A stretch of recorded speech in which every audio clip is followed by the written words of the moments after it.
Everyone, আজ Saturday সকালবেলায় ঘুম থেকে উঠেই মিস্টার রয় বললো চলো বাইরে থেকে একটু ব্রেকফাস্ট করে আসি। বাড়ির সামনে একটা অনুষ্ঠান হচ্ছে, তাই গাড়ি নিয়ে বেরোনো যাবে না, তাই দুজনে বাইক নিয়ে বেরিয়ে পড়লাম। সিম্বাকে আর নিলাম না, কারণ বাইকের হাওয়াতেও ঠান্ডা লাগতে পারে সকালবেলায়। বাড়ি থেকে বেরোনোর সময় দেখলাম যে আমার হেলমেটটা বাড়িতে নেই, আমার বাবা ভুল করে স্কুলে ফেলে রেখে এসেছে। তাই বাবার কাছে স্কুলে চলে গেলাম হেলমেটটা বাবার থেকে নিতে। বাবার স্কুলের দূরত্ব আমাদের বাড়ি থেকে হচ্ছে বাইকে 5 মিনিট। একদম ঝটফট বাবার স্কুলে পৌঁছে গেলাম। তারপরে দেখলাম বাবা অপেক্ষা করছে গেটের সামনে। আমরা পৌঁছে যেতে বাবা এসে হেলমেটটা দিয়ে দিল। তারপরেই বাবাকে টাটা করে বেরিয়ে পড়লাম। আমরা যাচ্ছিলাম মাইকেলনগর ধাবাতে, আসলে জ্ঞানী ধাবাতে। জ্ঞানী ধাবা গত 5 বছর বন্ধ ছিল। আমরা শেষ যেদিন বেরিয়েছিলাম সেদিন বাড়ি ফেরার সময় দেখলাম ধাবাটি আবার খোলা হয়েছে। দেখে দারুণ এক্সাইটেড মনে হলো, তাই আজকে চলে গিয়েছিলাম সেখানেই। এত বছর, লাস্ট 5 বছর কিন্তু পাশের মাইকেলনগর ধাবাটা খোলা ছিল, যেটা পেট্রোল পাম্পের ডান দিকে, আর বাদিকে হচ্ছে জ্ঞানী ধাবা। আজকে আমরা জ্ঞানী ধাবাতে গিয়েছিলাম, অনেক বছর পর গেলাম। আমার জ্ঞানী ধাবাতে গেলে সব থেকে প্রিয় খাবার হচ্ছে মিক্স কুলচা আর চিকেন বাটার মশালা।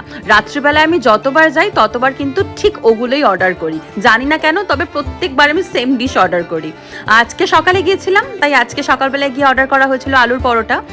মিস্টার আর আলুর পরোটা খুব প্রিয়।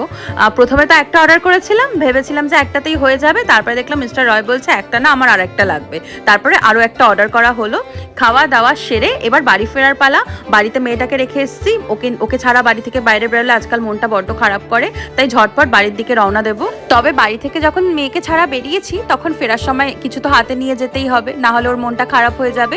তাই ভাবলাম ওর জন্য আর মামনির জন্য আইসক্রিম নিয়ে নেব। তাই আমাদের বাড়ি যাওয়ার মুখেই নিবেরাকপুর মোড়েই অরুণ আইসক্রিমের দোকান আছে, ওখানে চলে গেলাম আইসক্রিম কিনতে। অনেকগুলো অপশন ছিল, মামনির জন্য, বাবার জন্য আর মেয়ের জন্য 3 রকমের আইসক্রিম নিলাম।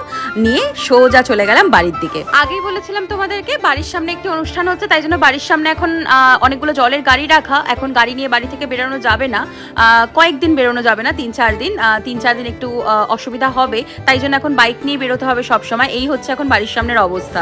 এদিকে সিম্বা আইসক্রিম পেয়ে কিন্তু মারাত্মক খুশি, যদিও ওকে তো খুব বেশি দেওয়া হবে না, বড় জোর 3-4টে বাইট দেওয়া হবে, এর থেকে বেশি তো ওকে দেওয়া হবে না। তবুও হাতে পেয়ে কিন্তু ভীষণ খুশি। অল্প একটু আইসক্রিম খাইয়ে দেওয়া হলো। আজকের ব্লগ তাহলে এখানেই শেষ করছি। আবার খুব শিগগিরই দেখা হবে আরো অনেক এরকম মিনি ব্লগস নিয়ে। আজকের মতো টাটা।